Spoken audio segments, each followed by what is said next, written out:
Bismillahirrahmanirrahim. Assalamualaikum warahmatullahi wabarakatuh.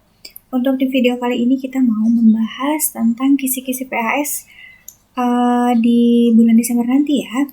Jadi untuk yang pertama yang akan Ibu bahas itu komposisi soalnya dulu. Jadi untuk soal PAS itu nanti jumlahnya ada 30 soal. Jadi dari sini ini soalnya itu ada 30 soal, semuanya bentuknya PG. Dan untuk soalnya itu ada tentang dimensi 3, ada tentang statistika, dan juga ada tentang kaidah pencacahan.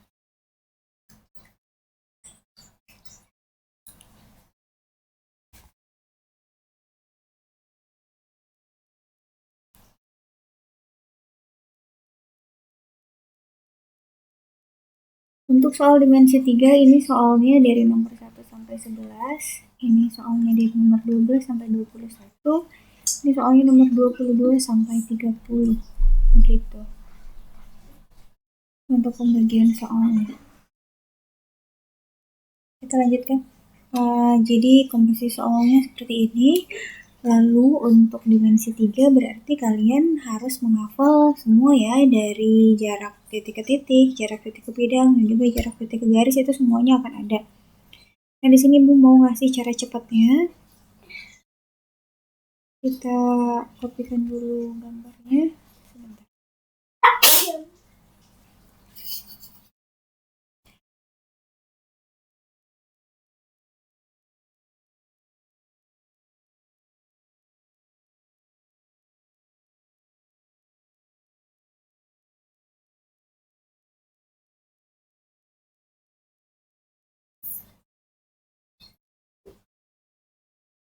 Kita lihat di sini.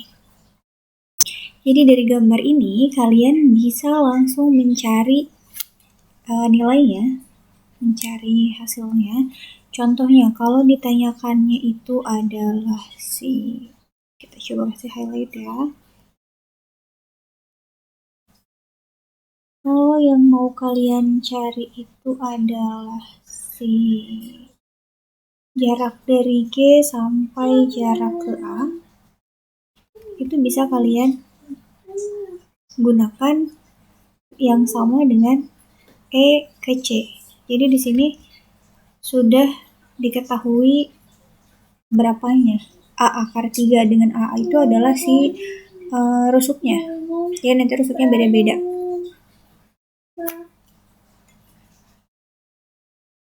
Lalu selanjutnya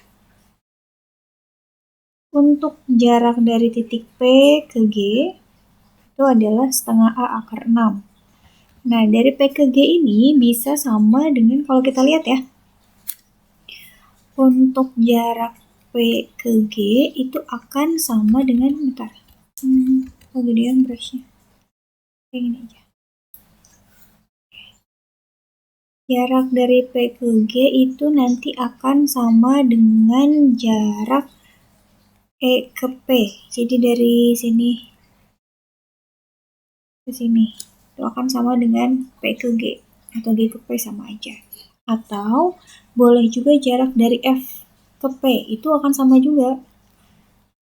F ke P ini akan sama juga dengan H ke P. Ini panjangnya adalah setengah A akar 6 gitu. Nanti A-nya itu adalah sisinya berapa, begitu. Lalu selanjutnya kan ini tadi A ya, si rusuknya ini misalkan A, berarti ini juga A, ini juga A, ini semua sisinya rusuknya itu panjangnya A.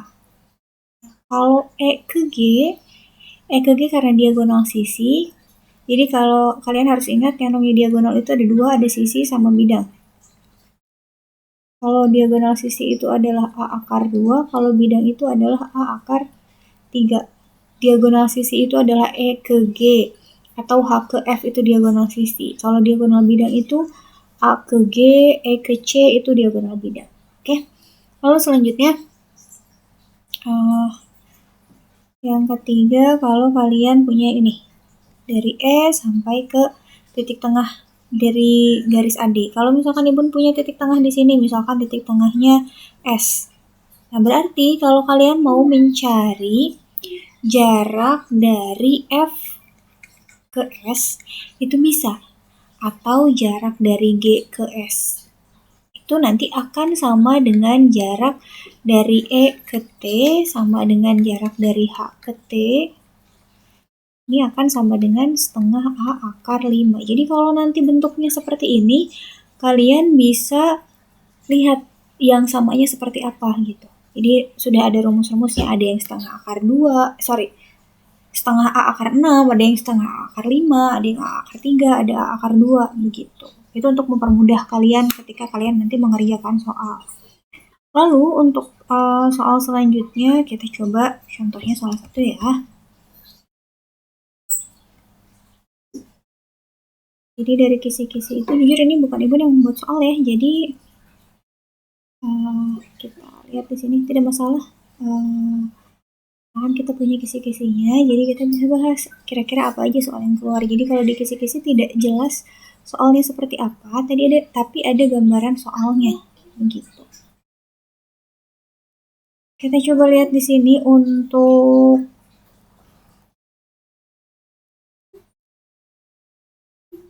soal selanjutnya, misalkan di sini diketahui kubus yang ditanyakannya itu adalah jarak dari H ke garis AG.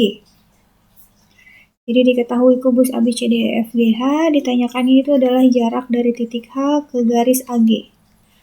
H-nya ada di sini, garis AG-nya ada di sini. Kalau kita lihat di sini AG adalah diagonal, ini adalah diagonal bidang. Nah, di kisi-kisi tidak ada rusuknya, kita kasih sendiri aja ya. Misalkan rusuknya di sini adalah 6 cm. Berarti panjang AG itu adalah, kita bisa ketahui panjang AG ya. Dengan rumus yang tadi, AG itu diagonal bidang berarti 6 akar 3. Begitu. Lalu, karena kita mau mencari jarak dari H ke AG, kita perlu ini. Perlu H ke A sama perlu H ke G. Jadi nanti ada sebuah segitiga, ini segitiganya siku-siku. Jadi kalau kita gambar segitiganya di sini,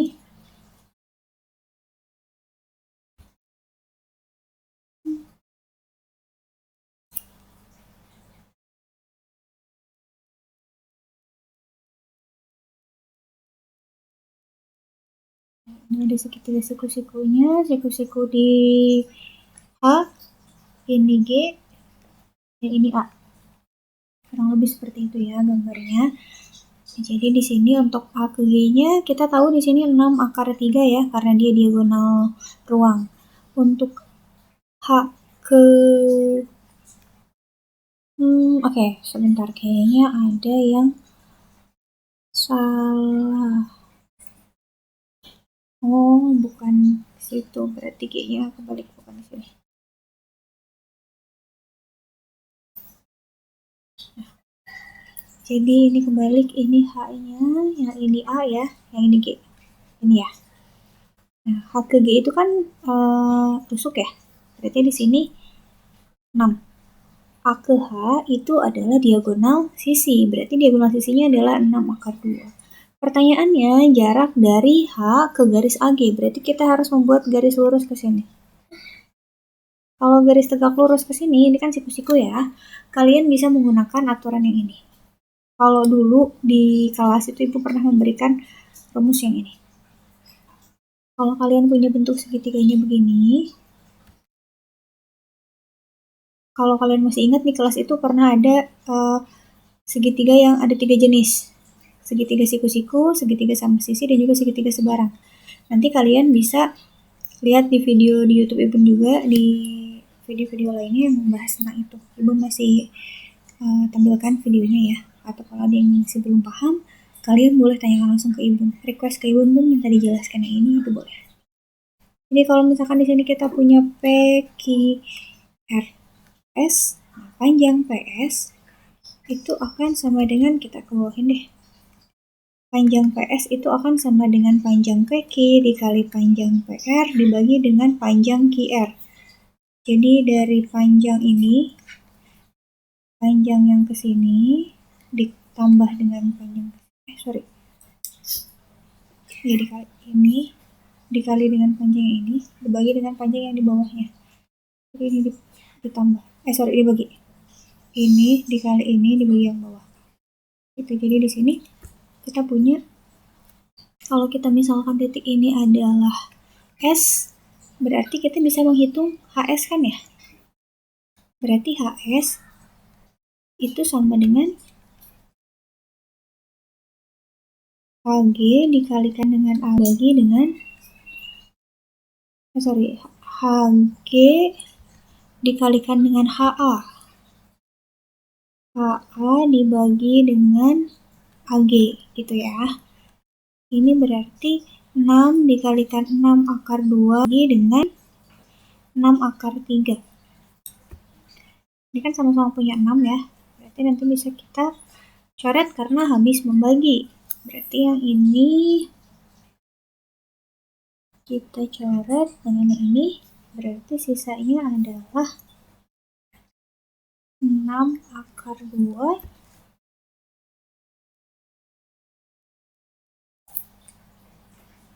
dibagi dengan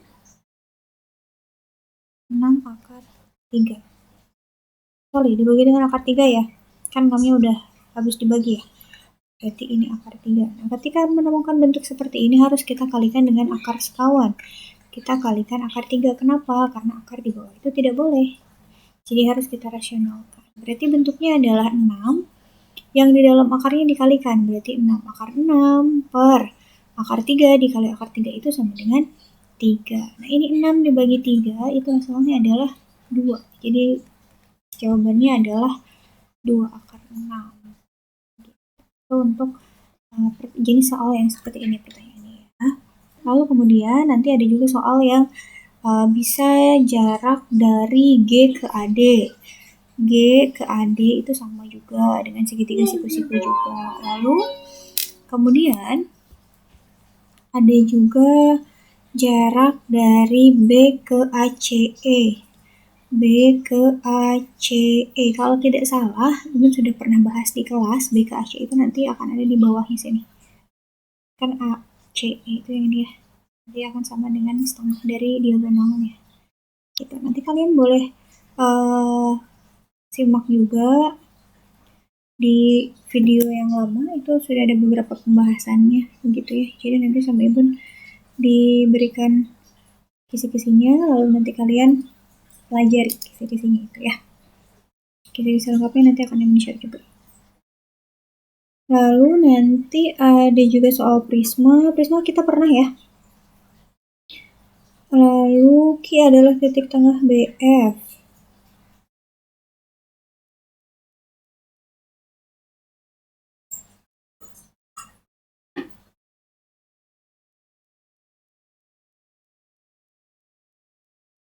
Oke. Ini ada juga beberapa soal yang sudah pernah kita bahas. Jadi yang sudah pernah kita bahas di video-video sebelumnya tidak akan Ibu tampilkan ya, tidak akan Ibu bahas di sini. Kalian nanti bisa simak aja videonya. Lalu selanjutnya untuk yang statistika. Kalau untuk statistika berarti kalian harus hafalkan rumus-rumusnya.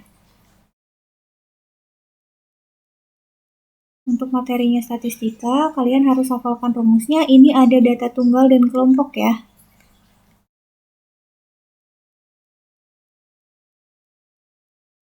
Jadi kalian harus pelajari rumusnya semuanya. Untuk data tunggal rumusnya seperti apa, untuk data kelompok rumusnya seperti apa. Oke, terus nanti ada grafik juga, ada yang bentuknya histogram, ada yang di tabel distribusi frekuensi menentukan median. Oke, menentukan median kalian bisa data tunggal menentukan mean. Oke, itu juga kalian bisa.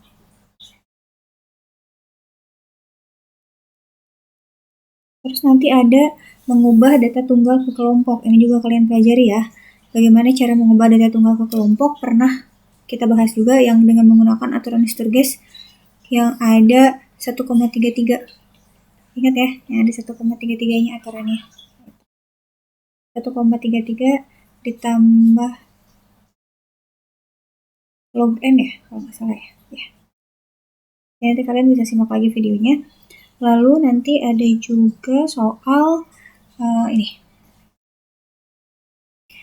Ada soal tentang kaidah pencacahan.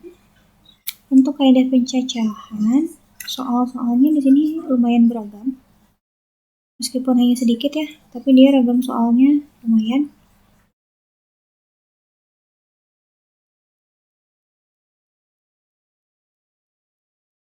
Jadi untuk kaidah pencacahan di sini ada soal kelereng. Contohnya, misalkan begini. Dalam sebuah kotak, di sini nggak ada soalnya, tapi ada jenis soalnya. Ibu buatkan aja soalnya. Misalkan dalam sebuah kotak itu diketahui ada kelereng berwarna-warni. Dalam sebuah kotak ada kelereng atau terdapat kelereng dengan warnanya itu ada warna merah, kuning, hijau, sama biru. Lalu dari ini, misalkan si merahnya itu ada 5, kuningnya ada 3, hijaunya ada 4, birunya ada 6. Nah dari sini ditanyakannya itu adalah berapa banyak kemungkinan. Jadi pertanyaannya berapa kemungkinan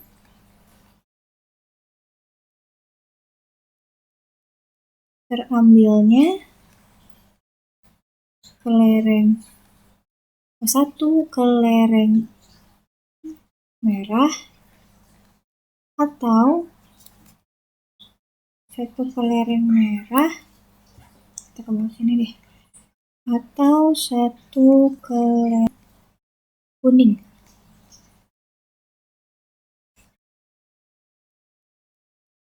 Jadi untuk mengerjakan soal yang seperti ini,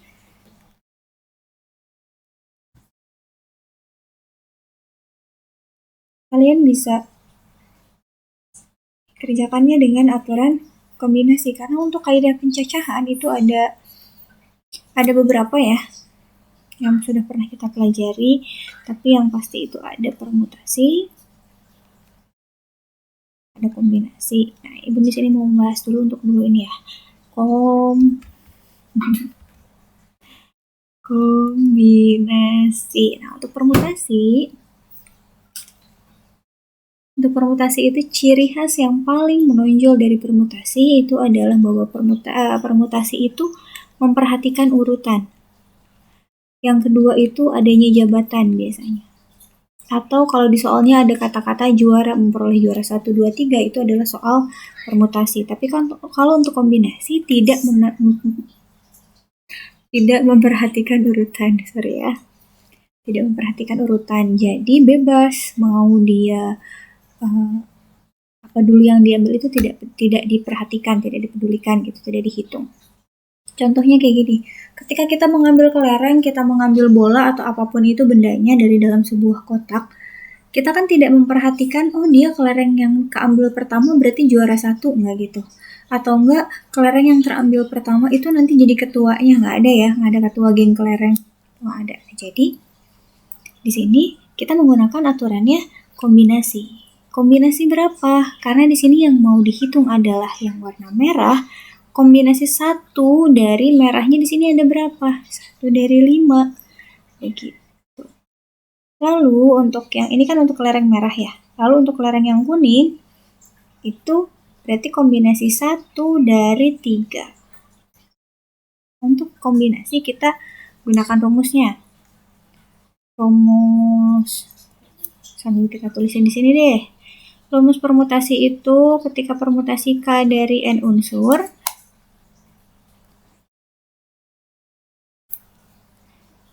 rumusnya itu adalah N faktorial dibagi dengan N min K faktorial. Kalau untuk kombinasi, rumusnya adalah kombinasi K dari N unsur itu N faktorial dibagi N min K faktorial dikalikan dengan K faktorial. Jadi bedanya dikalikan lagi dengan si K-nya gitu kalau untuk kombinasi. Berarti yang ini kita bisa kerjakan ya. Ini berarti karena di sini ada 5 kan N-nya ya, berarti 5 faktorial dibagi dengan 5 dikurangi 1 faktorial dikali dengan 1 faktorial. Ini 5 faktorial per 4 faktorial, 1 faktorial. Ini adalah 5 kali 4 faktorial dibagi 4 faktorial, 1 faktorial. Ini kita coret, hasilnya adalah 5. Satu hal yang harus kalian ingat, harus kalian hafalkan adalah ketika kombinasi 1 dari N, itu akan sama dengan N.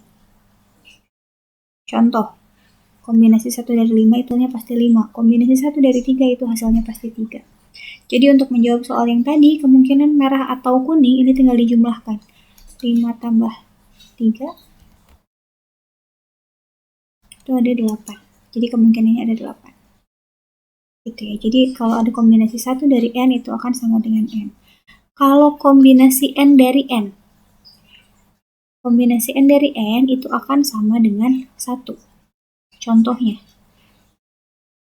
kalau kita mau menghitung, misal ada pertanyaan kita mau menghitung kombinasi 5 dari 5 nih. Berarti kan 5 per 5 kurangi 5, 0, ininya 5. Tapi kan ini coret. Ya, habis kan? Gitu. Ini akan hasilnya 1. Gitu.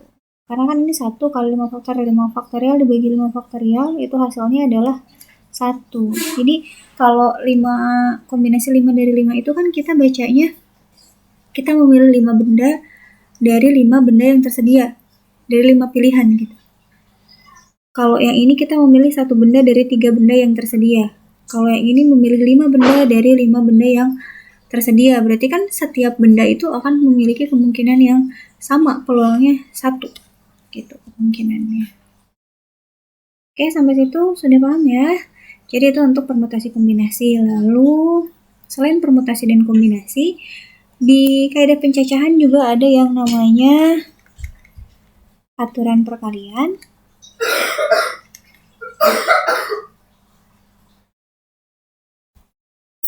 Ada yang namanya aturan perkalian, ada yang namanya aturan penjumlahan ya.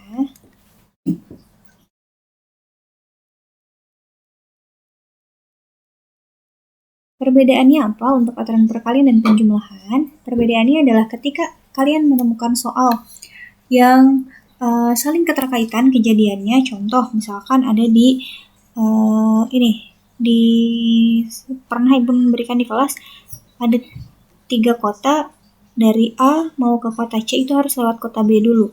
A ke kota B itu misalkan di sini ada 3 jalur, ini ada 4 jalur. Nah ini tinggal kita kalikan. Kenapa dikalikan? Karena kita tidak bisa melewati kota B ini. Jadi kalau dari A mau ke kota C harus lewat kota B dulu.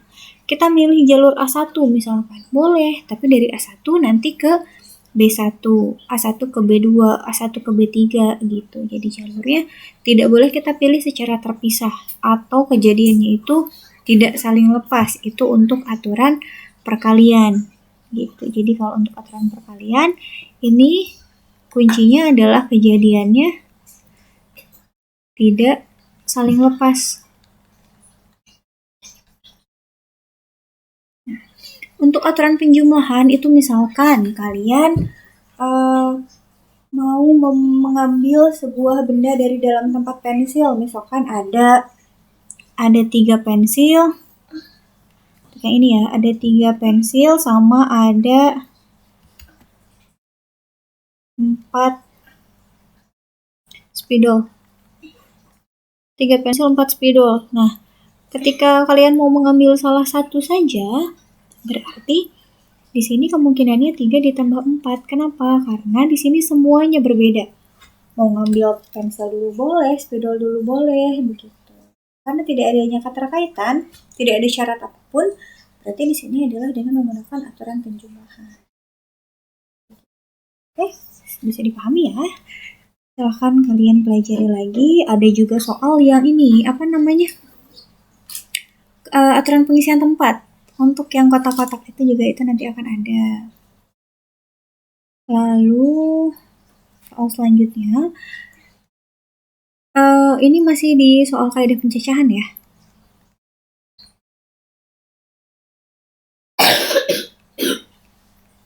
Maaf ya, ada backsound ya. Untuk kaidah pencacahan di sini misalkan ada soalnya begini, berapa banyak kemungkinan atau berapa banyak cara untuk menyusun kata matematika?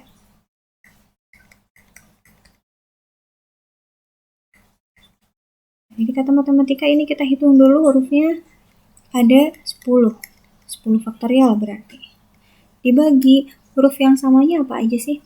Huruf M-nya ini ada 3, huruf A-nya ada, M-nya ada 2, sorry. M-nya ada 2,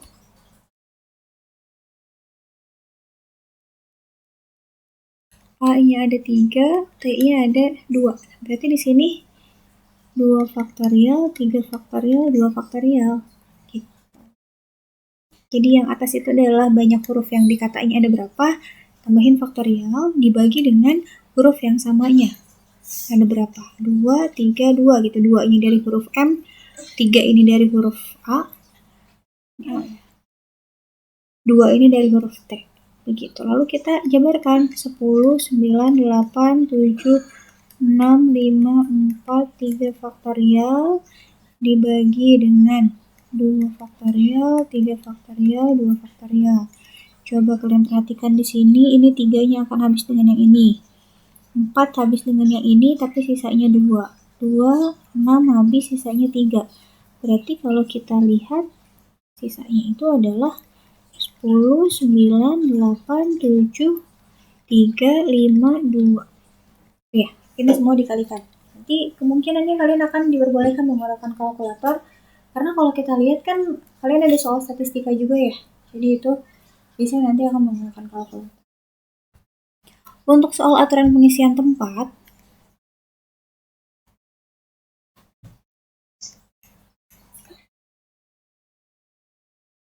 aturan pengisian tempat itu yang ada kotak-kotaknya, yang harus kalian buat filling slot ya, yang harus kalian buat kotak-kotak seperti ini. Kalian kan waktu itu pernah mengirimkan soal-soal yang di Desmos itu ya. Jadi soal-soalnya itu bisa kalian pelajari lagi. Yang harus kalian perhatikan, kalau syaratnya itu misalkan bilangan yang kurang dari lebih dari 200 atau kurang dari 3000 atau pokoknya syaratnya bilangan seperti ini, berarti itu adalah yang di depan yang jadikan syaratnya. Tapi kalau yang di belakang, kalian perhatikan yang belakang itu ketika angkanya ganjil, misalkan bilangannya harus ganjil, bernilai ganjil.